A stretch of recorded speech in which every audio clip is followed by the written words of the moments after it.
Hey folks, I've got my Walmart Hart brand battery powered weed eater. I'm going to give you a quick tutorial on how to replace the string when you run out.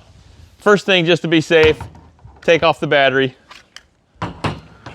Next step is to take approximately 10 feet of 0.095 inch stringer line.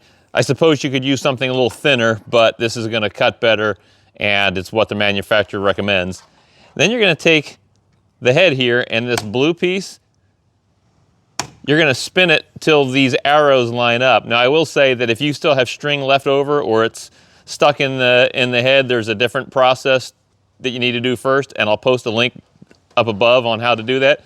But once you have these arrows lined up, you're just going to take your string and you're going to feed it through the hole in the head until it comes out the other side. Should go right through, and you're going to pull it until you've got the same amount of string on each side of the head. Now it comes with this turning tool that if you have trouble with your fingers or just want to use it, that'll work. You just put it on there and you'll spin it like that. Like I said, tug it gently, not super tight, but just tug it gently. Make sure it's going in smoothly. And you're going to keep doing that until you've got your string to the same length as this cutting piece over here. Be careful, this can be sharp. That's all there is to it. Hopefully that was helpful. If it was, appreciate you subscribing and liking. Thanks for watching.